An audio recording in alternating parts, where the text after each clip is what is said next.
From LinkedIn News, I'm Leah Smart, host of Everyday Better, an award-winning podcast dedicated to personal development. Join me every week for captivating stories and research to find more fulfillment in your work and personal life. Listen to Everyday Better on the LinkedIn Podcast Network, Apple Podcasts, or wherever you get your podcasts. From LinkedIn News, I'm Jessie Hempel, host of the Hello Monday podcast. Start your week with the Hello Monday podcast. We'll navigate career pivots. We'll learn where happiness fits in. Listen to Hello Monday with me, Jessie Hempel, on the LinkedIn Podcast Network or wherever you get your podcasts. Hey everyone, and welcome to our throwback episode. In our throwback episodes, we are reintroducing you to some of our most popular episodes. This is great for new listeners who want to learn more about the work we've done in the past, and it's a great refresher if you've been a listener for a long time. Enjoy. We are here with Luke Fedlam today. Luke is a lawyer extraordinaire. He was always the guy that everybody wanted to be in law school. Going through. Wow, you're really setting the stage for me here. Oh yeah. So Luke has a really cool story because he came into law school with a lot of business experience with his own business, and then was able to parlay that into a really great position coming straight out in a law firm, and now he is working with Scott's as in-house counsel. So he has a great professional journey. So I'm just going to give the floor to him, and you can just tell us more about it in more detail. Sure.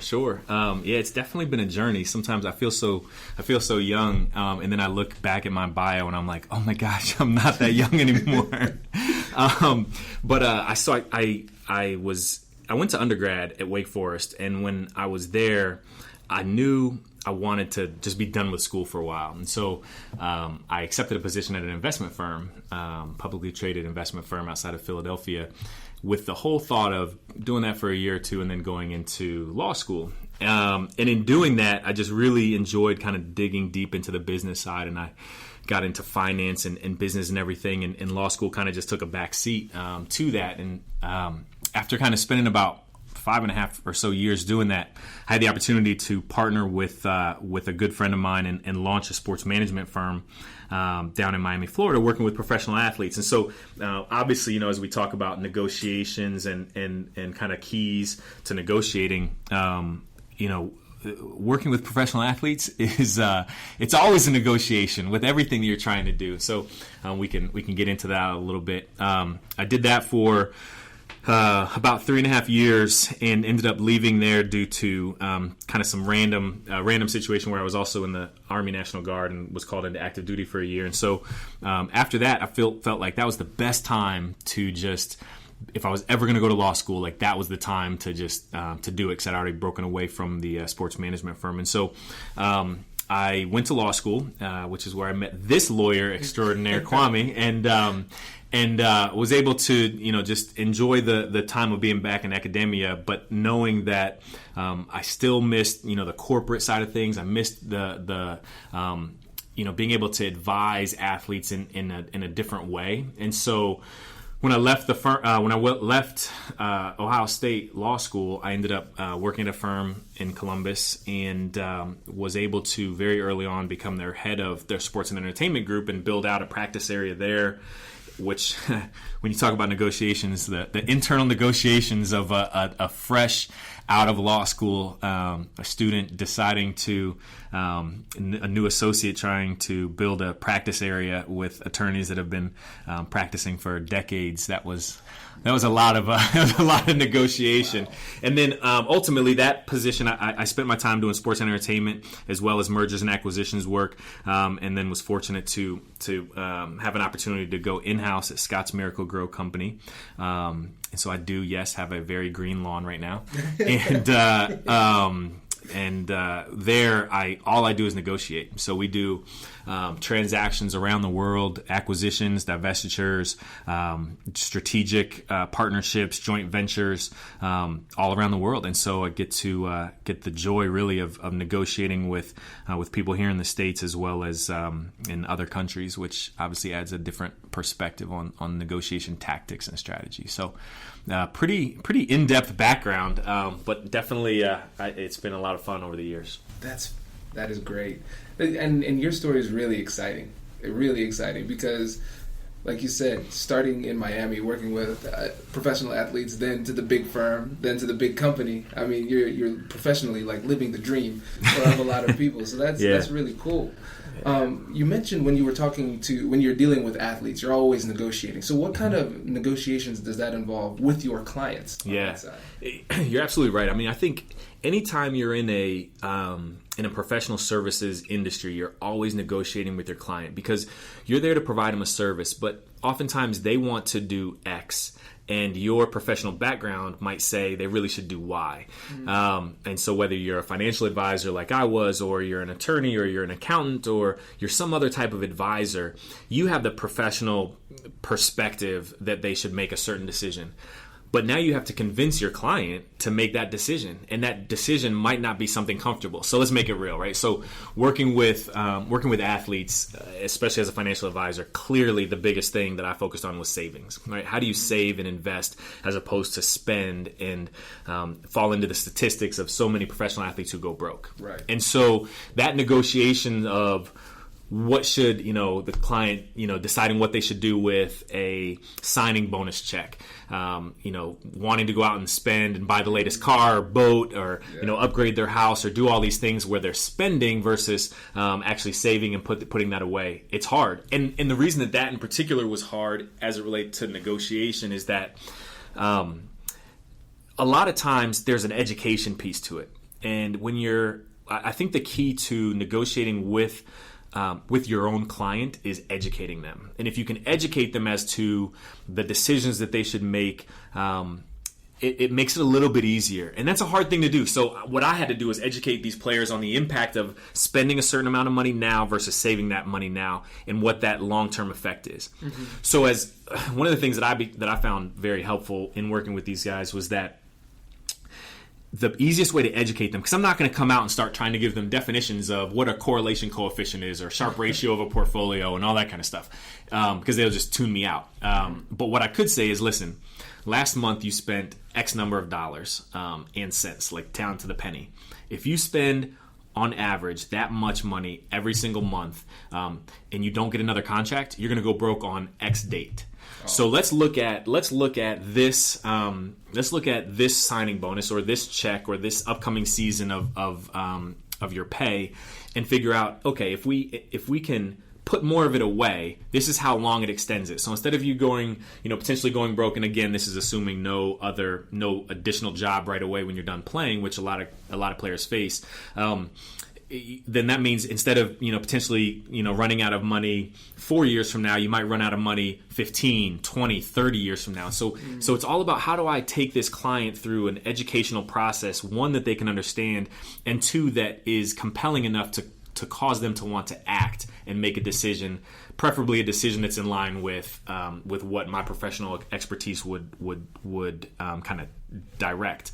Mm-hmm. Now, on the flip side of that is they don't always listen, right? And so now the negotiation is just like in any kind of corporate negotiation. You're saying, okay, if I can't get my ideal deal terms, if I can't get the best situation that I want, how can I at least mitigate the downside as best as possible? Mm-hmm. And so if I were to say, out of this $5 million signing bonus, we should put away, after taxes, we should put away $2 million, and you can spend this $500,000.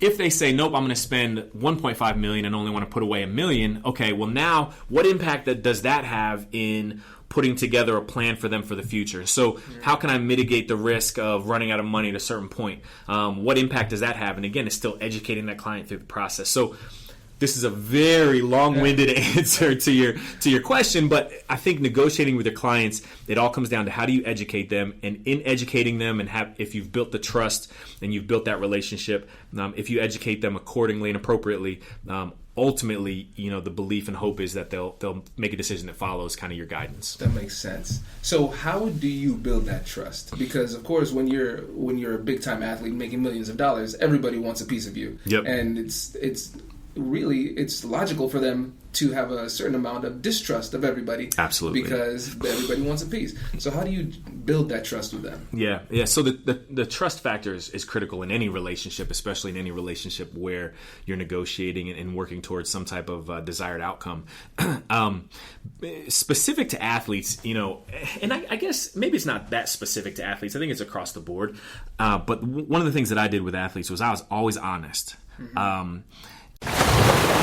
Brace the rudders! Raise the sails! Raise the sails! Captain, an unidentified ship is approaching. Over. Roger. Wait, is that an enterprise sales solution?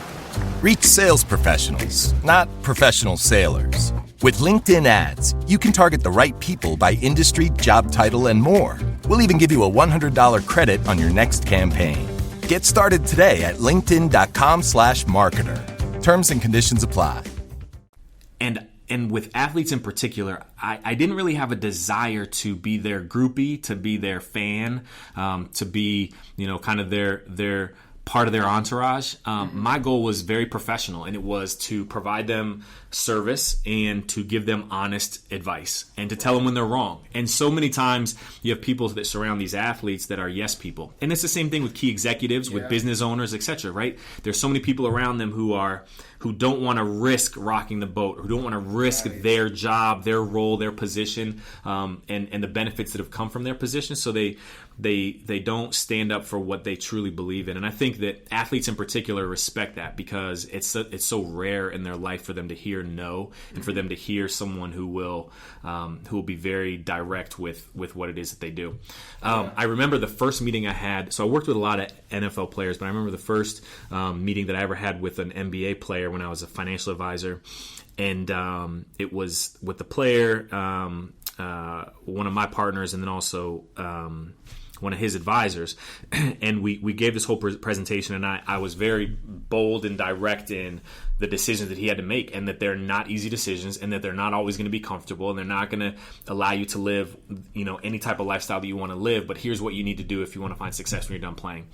And when I left, after we left, I ended up getting the feedback where the player basically said, "That guy has swag. I trust what he's saying." And that's in one meeting. When you think about that, if you had no other contact, and it's your first meeting, and it's a pitch, and you're just really trying to help sell yourself and sell your services, and then ultimately help build trust that you can have a long-standing relationship with that client, that's what you want, right? You want them to know from day one that you're different, that you're there to achieve a purpose and to provide them, particular advice in a particular area, and not to back down to what it is that you believe in is in their best interest. Wow. There's a lot of good stuff. And one of the things that I found most interesting there is the similarities between high-ranking people in the business world and the professional athletes, because it's so easy to look at those athletes and say, "Oh, look at their entourage just saying yes to whatever it is they say." But I think that's a problem that corporations have a lot, because people just go with the flow. That's right. Nobody wants to rock the boat, because it's a risk. It puts yourself at risk. So if you're a service provider trying to get a client, you feel like you're going to be put at risk by challenging that client or challenging the norm or status quo that they're used to. If you're working in a company and you're to challenge the CEO or the president or the head of that company or that business division, oftentimes you feel like, am I gonna get fired for saying, for speaking out or disagreeing, or how am I gonna be challenged? And the same thing with honestly, it's the same thing when you're negotiating. So in some type of transaction. So again, I do M&A, where mergers and acquisitions, we're buying and selling companies, etc. And sometimes you feel like you don't want to lose the deal because there's external pressures on getting a deal done. The CEO, the head of a particular business unit or a particular brand wants to get a deal done, and you still have to hold true to what are the core values of the company and yourself. And so when you're negotiating, you want to make sure that you're still staying true to that and not just giving in on points just to try to get the deal done. Yeah. And if you reach impasse, you reach impasse, but you have to be able to be confident that you've done everything kind of in a way that's true to who you are and the values of the company. Right. And so when you see that coming beforehand, how do you get that confidence? where does that come from? Because a lot of times people have that fear, like you said, of losing the deal or getting fired. Mm-hmm. But you have to balance that risk or perceived risk with doing the right thing. So for you, how were you able to get that confidence to speak the truth? I think, so it's a couple things. One, I think part of it is that's just who I am. And that's the worst answer you can give, right? When you ask that question, because, well, how do I develop that? But I think part of it is you have to be able to understand who you are and understand, your own values and what it is that you're looking to achieve out of either your career, out of the relationships you have with your clients or relationships you have with your coworkers and your kind of leadership staff above you. But the other thing too, though, is to me, it's all about completely understanding whatever the task is at hand. The confidence comes when you know all aspects of whatever transaction, whatever deal, whatever advice to a client that you're meeting with. When you have a full understanding of what that client is trying to achieve, and you know kind of the steps, or you know whatever the answer or solution is, or you have a number of solutions to offer, if you can be confident in knowing what that is, then you can be confident with that client. You can be confident in telling them, no to what it is that they want to do. So if it's working with a client, back when I was a financial advisor, I would always have the solutions out. I have various options. And so that when we would talk, the confidence came in knowing that I know that client situation better than anybody else. Yes, they may have other advisors, but I know that full picture, that full scope of what it is that they're trying to achieve. And I understand their kind of idiosyncrasies. I know that they're a spender versus a saver. I know that that they have a real desire to provide for their family, let's say. So they're going to want to buy houses for their siblings. And this, you have to fully understand the situation. Same thing in the M&A deals that I work on and others. I have to fully understand both our company corporate objectives as well as what are those interests, like we always talk about. What are those interests of the seller that we're trying to acquire? Because if I can find that bridge between the two, then I can be absolutely confident in what it is that we're coming with. And if there's no bridge to be made, there's no bridge. But at the same time, you have to fully educate yourself on the situation, and in doing that you'll have confidence whether there's going to be an outcome or not. Right. That's a great point.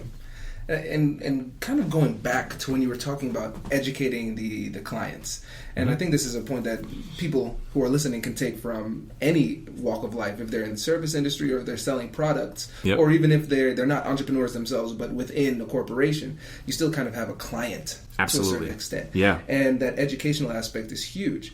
And so when you're negotiating with somebody or trying to persuade somebody, you have the ethos part, the logic, or the logos, which is logic, and then ethos, ethics, and then pathos, which is the heart, the emotions. So how did you balance all three of those when dealing with the clients? Because you talked about how you were able to build out the numbers for them. How were you able to kind of speak to their heart and address that? That's a great question. And I think part of it is when you think about the heart, it's not just about what you can do for yourself. When you're in the service industry, or even if you're selling product, etc., you have an understanding of what it is that you're trying to achieve. Right? So typically you want to either sell more widgets, or you want to bring on more clients, or you want to grow your business, you want to excel in your career, whatever. You have those internal desires. Mm-hmm. But what helps, and what I think has helped me be successful in life, is that I really try to tap into that client's heart, right? And so if you're selling widgets, then you're trying to tap into the consumer's heart and desires and what they're trying to achieve. But particularly in the service industry, really what motivates my client? What keeps them up at night? What is it that challenges them? What is it that would make their lives better? What is going to help them from going broke at a certain point? And this, working with athletes to me it really has been a passion, and I still kind of scratch that itch in other ways of giving back and trying to educate players. But I really took it personally if clients made poor decisions. I really want to see them succeed, and my desire to help came through to them, so they can see that. Your client knows if you care about them or you don't care about them. And so I think a lot of times when you balance, it's your heart, it's your logic, it's your mind, it's bringing all this together, but it's about being authentic. If I'm authentic and they see that I care about them, they're more apt to listen. Regardless of what the plan is at the end of the day, if I can tap into their lives and what's important to them, they're much more open to understanding what it is that I'm trying to have them do. Right. Somebody, when I was in sales at the investment firm early on in my career, I had a good mentor and friend who told me, people don't buy products. Like in the service industry, they don't buy solutions or products. They buy the people. Right. And so if you're a financial advisor, if you're like an accountant or an attorney or along those lines, and you're trying to get new clients, it's not about, I'm the best attorney in this particular area, or I've got the best solution for, investing, etc. It's about, does the client trust you? Does the client feel like you care about them and that you're going to put their interests above your own? Everybody, used car salesman, right? Quote unquote, the proverbial used car salesman. A lot of times people refer to that, and kind of everybody has this image in their mind because that connotates this image of someone who's really just trying to get a sale. They don't care about who the consumer is. They just want to sell this car. Mm-hmm. People can see that a mile away. And so when you're honest, when you're authentic, when you really show a desire to help, that matters to people. Mm-hmm. And because what happens then is when you go at it from a mindset of I have this background and this set of institutional knowledge, academically, experiential knowledge, that's great. But I need to be able to take that and partner it, marry it with my heart, my desire to make an impact in the lives of the people I'm working with.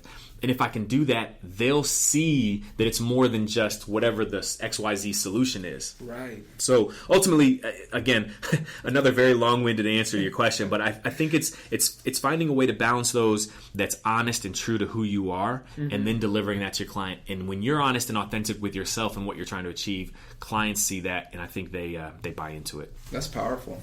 That's powerful, and that's actionable for everybody. Yeah, that's right. That's great. And actionable from the perspective that think about what matters to you. And it's not to say that everybody's working and they're passionate, that they're passionate about the area or industry that they're in. But I think it's partially about, even if you're not passionate, like let's be honest, right? I am not passionate about lawn and garden services, right? That does, whether listen, this is the first year my grass has really been green, right? So, but I'm at Scott's Miracle-Gro, which is the global leader in providing consumer-based lawn and garden services, right? But I don't have the passion of making sure that the right amount of nitrogen is in my grass to make the green really pop. I've learned that. I'm not passionate about that. But what I am passionate about is learning, educating, and helping to see deals get done. Mm-hmm. Right? I love the anatomy of a transaction. I love being able to take the experiences that I've had, both in a outside counsel and a law firm perspective, as well as having my own business, working at an investment firm, taking all those experiences and then meeting with someone oftentimes who is selling their business for the first time. They don't deal with these types of transactions. It's typically a family business that we're buying for the most part. And being able to not just be this, corporate lawyer that's coming in and trying to, railroad them and get our deal done. No, it's about how can I tap into why are you selling your business? Like, what is it that you're looking, you want freedom, you want this? Because all those things play into not just getting the deal done for us, but also what is it going to look like post-close where we have this integration period and now we're trying to take this business that we just bought and actually merge it into our company and integrate it into the culture, the process of our company. So I can't just go in and railroad somebody and not get all the information I possibly can out of the situation, because that just hurts us in the long run. So talking about being actionable for people, it's about thinking about what aspect of what it is that you're doing do you really care most about? How can you take and be authentic to that part of whatever it is that you do and somehow relay that to the clients that you're working with or the people that you're working possibly in opposition to, and try to get whatever that deal done, whatever that deal is, try to get it done. Wow. It's funny you say that. I never thought of what you do from that perspective, because I never I never thought of it that way. That's a brilliant point. There was a study actually by Deloitte that just came out earlier this week, and I was just kind of reading through it. It's on mergers and acquisitions globally, and it looked at something like 2,500 companies, and not globally, excuse me, just in the U.S. And so like 2,500 different companies, and it looked at what are the keys to success in any type of transaction. And it talked about economic indicators was like the first point, but then strategy and planning, due diligence, integration, and those are things when you think about it, like the due diligence, the strategy and planning, the integration, those are all things that you can control, and they're so critical for you to think about what it is that you're trying to achieve out of a transaction.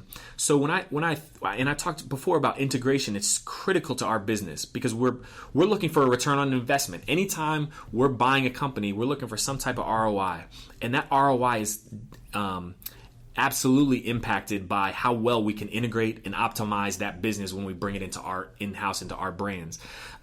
Valuation, that was the fifth thing. So it's economic indicators, valuation, strategy and planning, due diligence, and integration. And all of those things you can impact. Valuation is another critical one, right? So if you're thinking about buying a business or something along those lines where, and again, we're getting into sometimes some more complex types of transactions, but valuation is critical because why is the person trying to sell their business, right? If they're trying to sell their business because they're trying to absolutely maximize the dollar that they get, well, that's one good piece of information to know. Mm-hmm. If they're trying to sell their business because they have kids and they're getting older and they realize that their kids don't want the business and they have to figure out, how do I do this for estate planning purposes for my legacy? Well, that's a completely different proposition. Right. Potentially might go to a completely different strategy in terms of the structure of the deal. So all of these pieces of what makes some type of negotiation or some type of transaction successful, so many of it are things that you can control. And so by understanding what it is that you're looking to get out of a situation and being able to empathize and put yourself in the shoes of who it is that's on the other side and what it is they're trying to achieve, that's going to make you that much more successful. It's powerful. It's powerful to be able to speak to someone across the table from you in language that's meaningful to them. Mm-hmm. So, very, very interesting. I get pumped about this stuff, man. Let's go. This is awesome. It's cool to nerd out with somebody on this stuff. Nerds are cool, man. Nerds rule the world. That's right. Yes. Man, okay. So how were you able to take these same principles and apply it when you were trying to, as an associate, start this new practice area? Yeah. That must have been tough. Yeah, it was tough.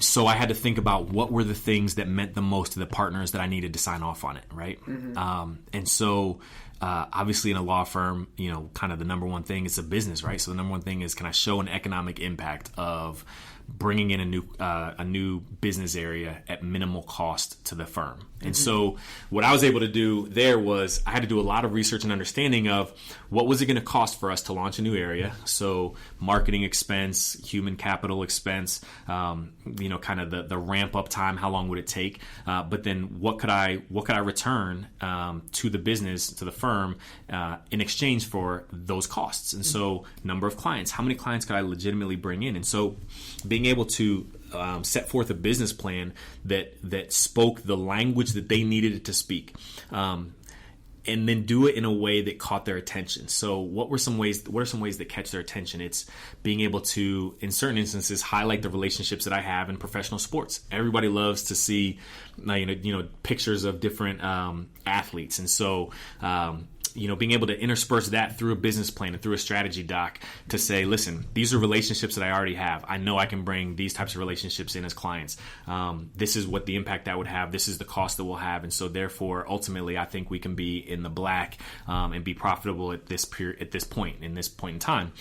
And so for me, it was, one, understanding what it is that they were looking for, obviously economics. Two, being able to kind of intrigue them by the allure of professional sports and working with professional athletes as clients. Three, being able to educate them on their perceived risks. And so their risks around, do we want to be one of the big risks that they saw was, I don't know if we want to be representing individual athletes, and if they get into trouble, and we're the firm defending them, that could be a bad situation. And I said, I was able to combat that by focusing on the fact that we're not being agents. And so typically whenever there's a big issue, it's usually the agent that's the person they're speaking with the client. Right. Talked about how we can put together crisis management teams in certain instances that could insulate us from exposure in that way. And then two, just being very mindful of the clients that we take on and what it is that we would be willing to do for them. Right. And so the firm that I was at did some criminal work, but wasn't a very big criminal firm. So that I'm not out there trying to get clients. They're going to have criminal issues, and we may have a client that we're doing some real estate work for or some other work for. But if a criminal issue were to arise, then we can always farm that out to another firm. And so, how do I, I show them the potential. I show them some things that get their attention, and then, kind of take away the risk factors, mitigate the risk factors. And that went a long way. And then finally, it's the human interaction piece, right? And that's one of the things, and I just had this conversation at lunch with some people today. It really does come down to the people and the relationships that you can build. And so I was fortunate enough that I'd built some relationships. I didn't come in, it wasn't like day one. I had been a summer associate and spent 2 summers at this firm, and I'd worked there during the school year, and they were able to trust me in terms of my judgment, my work product. And so as I slowly unveiled a plan to them, first by literally bringing a client in that we ended up doing work for before there was an area, it showed them instantly that this was something that could be viable. And then ultimately, proof is in the pudding. At the end of the first year, we were profitable in a brand new practice area. So that doesn't really happen too often, and that helps sell you for the future for what it is you want to do. Right. That's incredibly impressive. And incredibly stressful. I would imagine. And so for those of you who aren't in the legal profession, it's tough to start something new in a big law firm that's already well established. As an associate, it's hard to start something in a big law firm that's established as a partner. Yep, something absolutely. New. So yeah. That's impressive. Right. And one thing I want to key in on here is your ability to engender trust in other people. Because it's a similar skill, but a different market, a different target, Mm-hmm. So what would you say the differences were between your ability to get trust with your clients in the sports world and your ability to get trust for the older partners in the business world? For the older partners, it's I think there's 2 big things. One, and probably first and foremost, is work product. Mm-hmm. Work product and work ethic. I think if you show that you're willing to work hard, you're willing to put in the hours, you're going to do what it takes to get whatever job done. I think that goes a long way, because let's think of who these older partners are. These older partners, when you think about just the impact of generational differences. Again, and this goes no matter what type of negotiation, what type of strategic discussions you're having, that's a big factor when you think about how do I get through to this person and help them see my perspective. Sometimes it's being able to talk in their language and being able to highlight things that are important to them. And when you look at these older partners that you're trying to engender trust with, they came from a generation where you may go and work at one place for the rest of your career. You're going to work hard. A lot of them came from law firm scenarios where it was mandatory working on Saturdays. They're wearing a suit on Saturdays. They're, all these things where, okay, I know if that's who I'm dealing with and that's who I need to have sign off, then they need to know that I'm here to work. They need to understand that I'm going to do what it takes to put in the time, etc. And so there were times where, I would make a point to make sure that they got whatever it is work product they were looking for ahead of time, ahead of deadline, thorough, reviewed, etc. So the big piece I think is work product and work ethic. The second one I think too is being approachable and being comfortable in uncomfortable situations. And I say that if those listening could actually see my face, it's really scrunched up as I try to articulate this, because it's not that easy. Because my initial thought was to say just be normal, but what is normal? So I want to try to be more specific in terms of getting you actual skills or little nuggets that you could take away. What I mean by this is I have found myself being able to be comfortable in uncomfortable situations. a lot of times you may end up having to build trust with someone that you have nothing in common with. And it's easy to want to avoid those opportunities. It's easy to say, I don't want to deal with it. Somebody's having, let's say, a golf outing, and I don't golf, I don't really like it.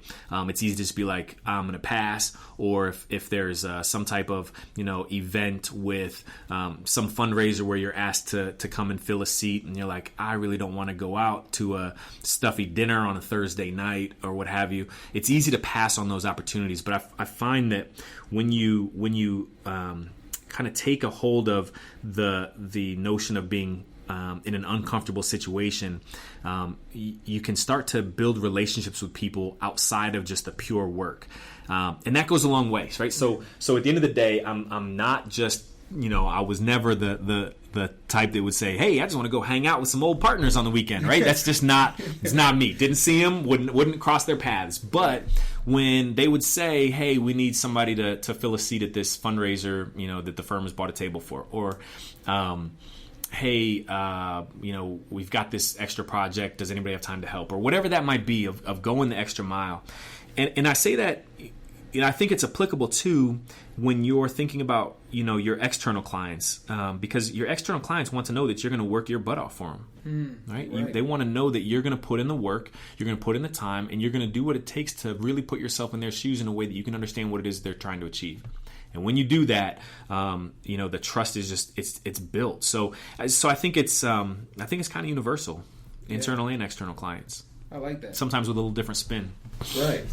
Okay. Now, let's say throughout all of these professional experiences that you've had, even to law school, because that was tough. that was not. Yeah, it was like not with the sharks. Yeah. But so throughout all your professional life, what would you say is your negotiation philosophy? Like, how would you describe it? I think my negotiation philosophy really is to just be authentic. I mean, I think to be authentic and to be honest with who you are, people buy into that. And that's not to say you're going to win every negotiation and get everything that you're always looking for, but it makes it a lot easier. And when you're honest, because it's so easy, and you saw this, Kwame, when we were in law school and different competitions and stuff, you're given a fake problem, and so sometimes you're just posturing, and you're getting angry when you're really not angry or whatnot. And I think that anytime when you're really not true to who you are, that's just tough. That's tough to win at what it is that you're trying to achieve. So when I do, okay, so let's take a step back. So when I talk about being authentic, Kwame knows me. I'm high energy. I'm a really kind of positive and happy person. I love to smile. Sometimes I'll just randomly break out in song and dance just because that's who I am. And I'm authentic and honest with who I am. So, whether I'm at work or at home with my kids, I'm me. I'm running around jumping on furniture, appropriately, not in the office too crazy. If I'm jumping on furniture, it's my furniture. But I say that because I am who I am. And so what that means then is, if I'm in a negotiation and I get upset over something, it's honest. I really would be upset over that thing. And so when you've built that authenticity with the client or with the target on the other side, the person that you're negotiating against, that's valuable. That means more. They understand that more. And maybe that gets you points or maybe it doesn't, but at least the person on the other side gets it and they understand. And so at the end of the day, what I want is that I want, no matter what relationship we've just negotiated, whether it's an acquisition, whether it's some type of partnership or strategic relationship for the future, or whether it's, back when I worked with my clients, I always wanted the person on the other side to know that I cared about them as a human being, and that I always want to be able to shake hands and have a positive relationship going forward. Doesn't mean we're going to be best friends. No, I mean, there's the whole mantra out there that if both sides feel like they lost, then that means it was a good deal, right? I mean, at the end of the day, I don't know if I prescribe to that necessarily, but I do know that I want to be able to sleep at night knowing that I didn't take advantage of somebody. And I was honest to who I am. Right. So I think my philosophy in a nutshell is just authenticity, kind of humanity and honesty. Right. And for the listeners out there, I hope you're not, saying, oh, this is just too simple, it can't be that easy. But really it is. It is. It is, because that goes back to what the philosophy is. And everybody has different philosophies, right? So you have a philosophy, which in my eyes is a much bigger, deeper kind of thing of who you are as a negotiator. But then you have strategy and tactics based on whatever the actual situation is. Right. So let's not get it twisted here. If I've got a deal that I need to go in and I need to be hard about and I need to be forceful and that we need to get certain things done and we're not going to accept anything less, I will absolutely do that. But I'm also not doing it in a way that's degrading to the people I'm negotiating against. Right. I'm not the type that just starts cursing and slamming doors and walking out on negotiations. Mm-hmm. If there's something that's going the wrong way or a way that I don't feel comfortable with, I will let the people on the other side know and know that there's something that either I can't budge on or we're not going to move on it.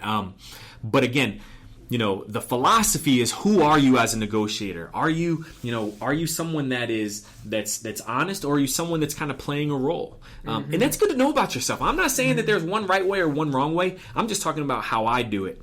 But I do think that if you're the type that says, I want to come up with a way to, I don't know, try to make sure that no matter what, I'm going to be a hard negotiator, because maybe as a person, you're more of a shy and timid person. So you want to build this persona as a negotiator of just really trying to be tough. And that helps you to get through what would otherwise be a challenging kind of environment for you. That's fine. Just be honest with who you are, right? Mm-hmm. What I'm saying is, be honest. If you're a person that isn't like a super chippy, super happy type of person, then don't try to fake it, because people see that. They can see right through it. Right? Just be you, but understand who you are and understand the challenges that might come with that. Mm-hmm. So I'm very aware of the fact that not everybody's a morning person like I am. I'm very aware of the fact that I have a lot more energy a lot of times, or express more energy than a lot of people do. And I'm also aware that if I'm meeting somebody for the first time, that they may view that as not authentic because they don't know me. And so I have to know that about myself, so that when I'm meeting someone for the first time, it's not like I'm running into Kwame on the street where I'm all like excited and jumping around. Right. It's much more of a, still positive, still smiling and everything like I am, but it's also reserved enough to know that I don't want to overwhelm them and cause them to think about something beyond what it is we're here to do. Right. And that is a high level point that you just made, because what you're saying is that you're not changing who you are. That's right. Occasionally you might temper it, but you're not changing it. That's right. And I tell people when I do these trainings, I was like, my favorite actors, male actors, are Denzel Washington and Leonardo DiCaprio. Yeah. And I was like, man, if I could be like them, that'd be so cool. But I'm not. That's right. Cool like that. You're pretty cool. Come on. Not like that. Not like that. I'll give you that. So if I try to channel Denzel in American Gangster, people are going to be like, "This is not. What's wrong with you?" Right. So I need to realize that I need to be me. That's whatever right. me is in that situation. Yep. And for me, I know sometimes my thing is I'm a really friendly person, and so sometimes I lean towards being too cooperative, so to the detriment of myself. Yep. And I realize I need to bring that back sometimes. Mm-hmm. But still, I'm going to be myself. I'm going to be friendly, but you can still protect your interests by being yourself. That's and being exactly friendly. right. Yeah, and I mean that's so important, Kwame, too. Like. And I hope that the point is getting across. Like if you know who you are and you know your own tendencies, you can be that much more effective of a negotiator, that much more effective of a business owner, etc. Because now you know when you need to either dial it up or dial it back, whatever that it is. Right.